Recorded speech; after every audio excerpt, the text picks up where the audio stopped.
Welcome to a new edition of the Neon Jazz Interview Series with Kansas City veteran jazz vocalist Millie Edwards. She is introduced to audiences as the little woman with a big voice, and over her years in Kansas City, she has proved to be skilled at performing cabaret, pop, blues, and jazz.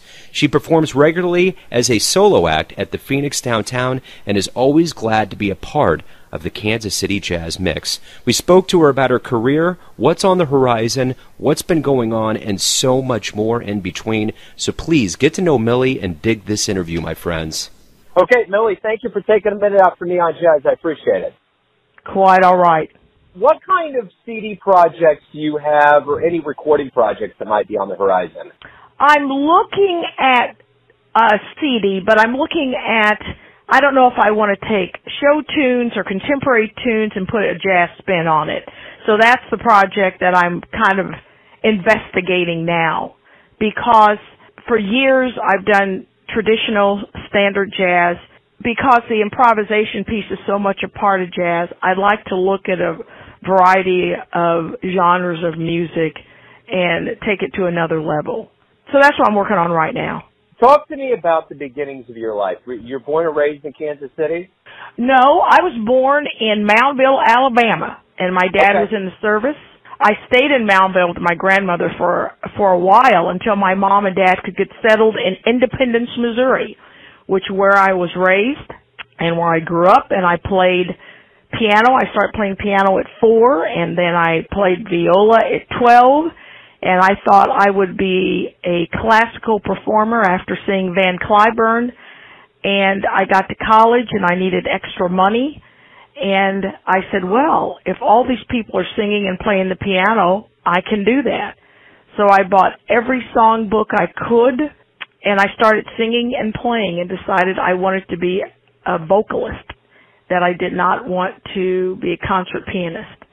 But in my house, I'd always grown up around jazz. My dad loved jazz and loved jazz vocals. So playing instruments and having that foundation, it made me a better singer. So who did you listen to that really inspired you in the jazz world? I listened to men as well as women. You know, Henderson, Billy Eckstine, of course, Ella, Carmen McRae. I liked her. She had a salty mouth, but, you know, her phrasing was incredible. Shirley Horn, who could really deliver a song and tell a story. All of those people not only were good and great vocalists, but they could tell a story. They did honor and respect to the music, and that's what I liked. So talk to me about the beginnings of your gigs and, like, how did you feel? Were you nervous? Did it feel natural? And where were they at?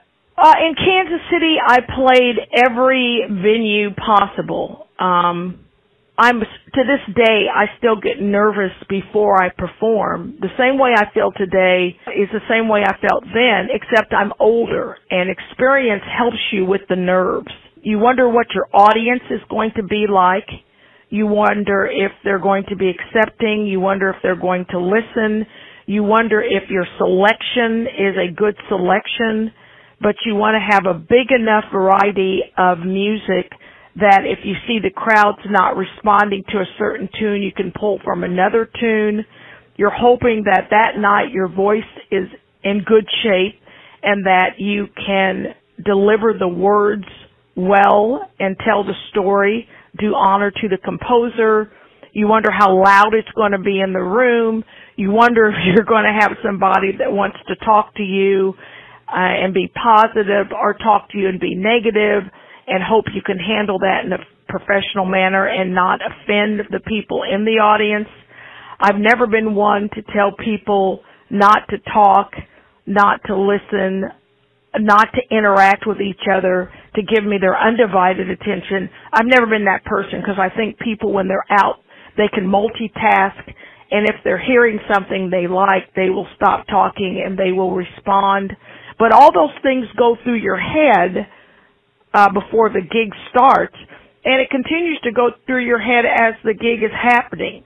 If you feel that you're in a room that's comfortable and people are enjoying what they're hearing and they're responding, then you can let your mind think about, you know, the words, what you're going to do next. But all those things happen now. So you have been introduced to audiences as the little woman with the big voice. How did that moniker come about? It came about because I have a strong voice and I am a little person. But what happened was when I was in college, I realized that I wanted to be a singer and I wanted to do coffee houses and I wanted to travel and perform. But I thought, if I'm going to be singing for 3 or 4 hours, what is that going to do to my voice? Beyond the other things you have to keep in mind, you have to care for your voice as like an instrument. I wanted to be able to sustain that amount of time during evenings, especially if I'm going to be singing more than one night a week. So I took voice lessons from the late Dr. Joyce Sturmer, and I learned how to breathe. I learned the importance of breath. I learned the importance of using your diaphragm when you performed. I learned how I could do 3 or 4 hours, 3 or 4 nights a week through breath control and through correct use of the diaphragm. So that's probably why they say, yeah, I'm the little one with the big voice. But I give a lot of credit to Dr. Sturmer because she helped me understand how to care for my voice, and most importantly, even when I was not feeling the best, how to use it as an instrument through the diaphragm and voice and breath control. So over the years in Kansas City, kind of talk to me a little bit about, after your beginnings and kind of give me an overview of your timeline here in Kansas City. How do you feel about where you're at today and how everything started here? I feel great about where I am today. I never wanted to be a superstar or a star. I was raised my dad really loved jazz and he loved jazz vocals, but he always told me to do honor to the song and to the music. Remember the composer, remember what the words are saying. Always respect the music, and that's what I've tried to do. I feel great about where I am because I'm about the music. I'm the person that wants to play with great people. I want everybody to sound good, and I want to be at the top of my game. I'm not a diva. I'm a person that focuses on doing the song the best it can possibly be. So from the beginning, that has been my focus. A lot of things that go on in the business, especially as a woman, I may not agree with, but you've got to learn how to play the game. You've got to figure out who the great players are, and when you work with them, respect them, make sure they're featured. But I don't want to go in telling people what they should be doing. So from the beginning, I've been the team player in the band. Many times I was the only woman. But I've gone in with the attitude, if you sound great and I sound great, it's a great evening. I've always wanted to play great rooms. I've been able to play the great rooms with great players. I've been able to have a good working relationship with musicians because I value and respect them, which is all they want. And I've been able to do different venues, to put myself in different situations that I normally am not in, to bring the music to the audience. My goal has always been not only to make music, but to entertain and make people feel comfortable and make them want to feel, I want to come back and see her again or hear that song again. I always want to produce a good product, and I always want to be a team player. That's been my goal from the beginning. It's my goal now. And as I get older, I'd always think, well, what's going to happen as I get older? Am I going to be able to do all these gigs and to work all these venues? And I have been able to do that because I've established good relationships with good people, and I believe that I have been easy to work with and given them a quality product. You've had the opportunity to play all over Kansas City with all kinds of musicians in the Kansas City jazz Yeah, and all over the country. Absolutely, yes. My setup to this was about the whole Kansas City scene. How do you feel about the scene? How is it doing in 2018? In 2018, it's doing great. It's doing great because with jazz in Kansas City, it's ebbed, it's flowed, it's ebbed, it's flowed. And right now, we've got jazz venues.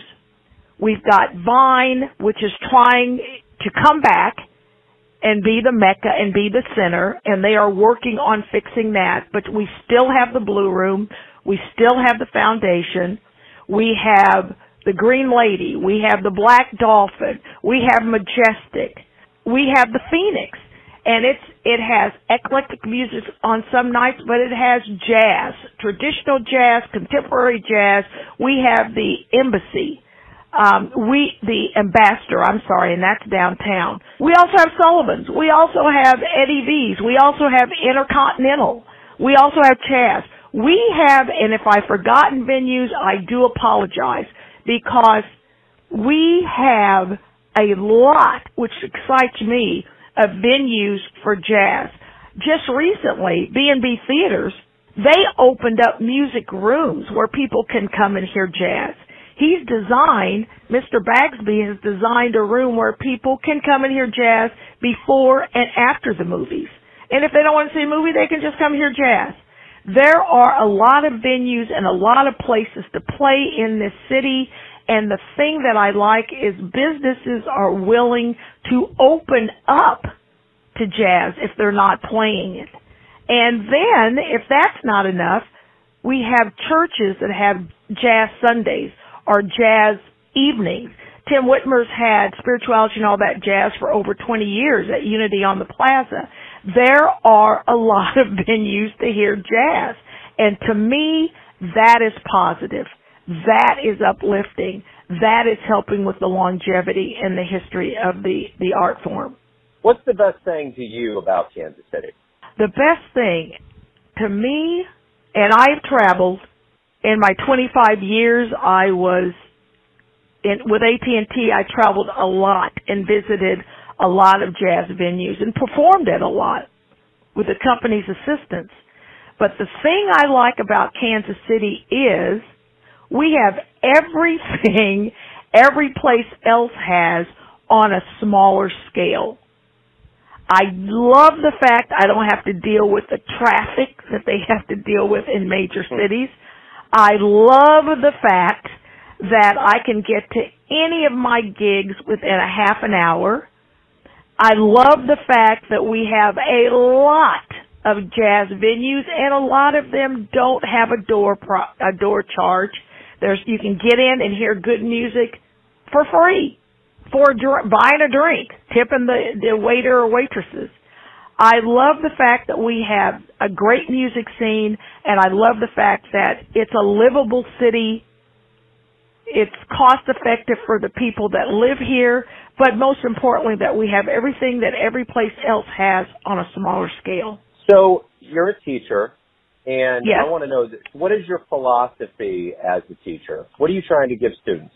I'm trying to not only help them achieve their goals, not only help them become good corporate citizens, but to remember that we are responsible for each other and that we need to pay it forward. That no matter how successful they become, they didn't do it by themselves. They had to have a support system to help them to be successful. So I want them to not only be successful, but I want them to remember who helped them and to turn around and help somebody else achieve their goals. So what live jazz, more specific jazz shows have you seen that have really moved you, that you've witnessed? Well, they all do, to be honest with you. The last show I saw was with Kevin Mahogany. And Kevin Mahogany and I basically grew up together. We'd go to each other's gigs, and then he took off. I would have to say his show in Maryland Mays, because Kevin and I had a long history together. Marilyn May is just Marilyn May. I mean, the woman is 90, and her chops are still there. Both of them stood before the audience and delivered their song. There was nothing in between them and the audience. It's almost like the audience held their breath with each performance because they were hanging on every word and the delivery of the song and the message they were trying to share was not missed. The audience got it. And when the audience gets what you're trying to say, then you had an incredible performance. And both of them delivered. And they delivered at the highest level possible. And it made me proud to be a musician and to be a singer. So let's get a little bit fantastical here, and if you could get into a jazz DeLorean, go back in time, and let's stay in Kansas City, say 18 and Vine, 12th and Vine, something like that. Where would you go in the annals of Kansas City jazz history to view a show? Who would you see? I'd go to either Eblon, that was a club on Vine, or you know where I'd want to go? I'd want to go to the drum room. Yeah. I'd want to go to the drum room, and I'd want to see Count Basie. Cool. And I'd want to see Count Basie with either Ella as a guest. Yeah, I'd like to see him as a guest. Count Basie with Ella as a guest. There was a little woman called Evie Anderson. Yeah. And I'd like to see Evie Anderson or Ella or even Cab Calloway with Count Basie. Or maybe Ethel Waters, you know. Maybe Ethel Waters, because she was just like this big Broadway star then. So I'd like to see any of those vocalists with Count Basie. Yeah, I dig it. So why do you love jazz? I love jazz because it's diverse. It's diverse, it's improvisational, but basically because it's diverse. Because I can take a simple standard and I can sing it, and I can make it sound, I can make those notes be as beautiful as I'd like for them to be. I can sit on the note, or I can take the note someplace else. But I can also change the tempo. I can make it Latin, I can make it swing, and I can just take that note and make that note be a lot of different notes within a certain time frame. I like the diversity within the music. And I like that every time I sing a song, it doesn't have to be the same. And when I sing it, I like the history behind the music. I like how it developed. I like the story behind the people that created it. And I like the richness of the music and the sustainability of jazz. So everyone has a perception of you, your family, your friends, your students, but you know yourself best. Who do you think you are? I'm a driven woman. I am driven to be the best I can possibly be.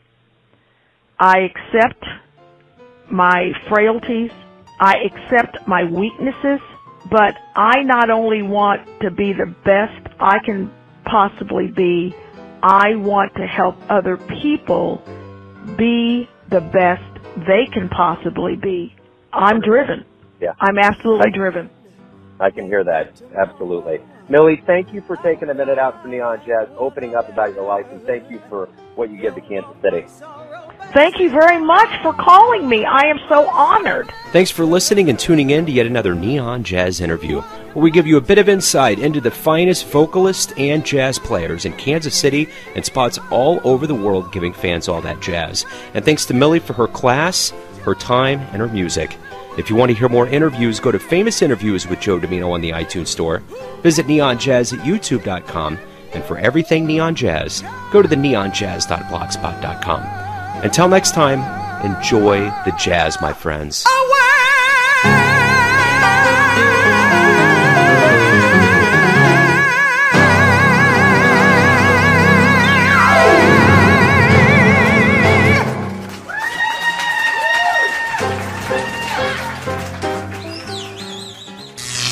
Neon Jazz.